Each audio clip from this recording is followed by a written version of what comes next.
जैसा सवाल वैसा जवाब। बादशाह अकबर अपने मंत्री बीरबल को बहुत पसंद करता था।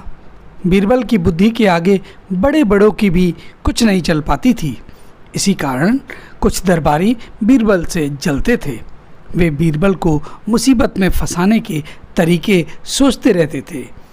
एक दिन अकबर के एक खास दरबारी ख्वाजा सरा को अपनी विद्या और बुद्धि पर बहुत अभिमान था। बीरबल को तो वे अपने सामने निरा बालक और मूर्ख समझते थे, लेकिन अपने ही मानने से तो कुछ होता नहीं। दरबार में बीरबल की ही तूती बोलती थी और ख्वाजा साहब की बात ऐसी लगती थी जैसे नक्कार खाने में तूती की आवाज़।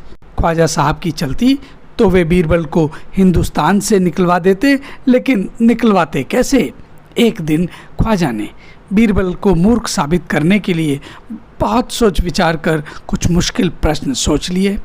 उन्हें विश्वास था कि बादशाह के उन प्रश्नों को सुनने कर बीरबल के छक्के छूट जाएंगे और वह लाख कोशिश करके भी संतोषजनक उत्तर नहीं दे पाएगा। फिर बादशाह मान लेगा कि ख्वाजा सरा के आगे बीरबल कुछ भी नहीं है।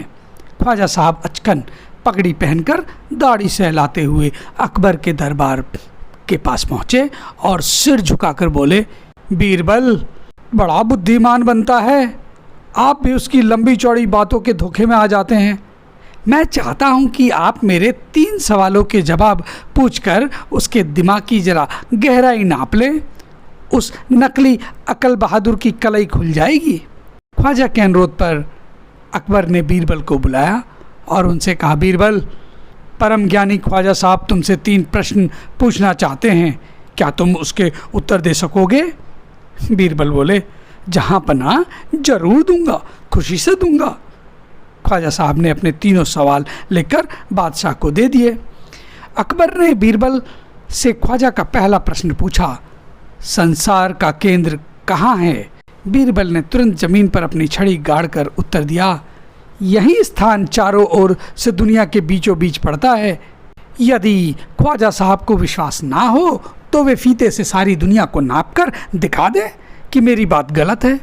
अकबर ने दूसरा प्रश्न पूछा, आकाश में कितने तारे हैं? बीरबल ने एक भेड़ मंगवाकर कहा, इस भेड़ के शरीर में जितने बाल हैं उतने ही तारे आसमान में हैं। ख्वाजा साहब को इसमें संदेह हो तो वे बालों को गिनकर तारों की संख्या से तुलना कर लें।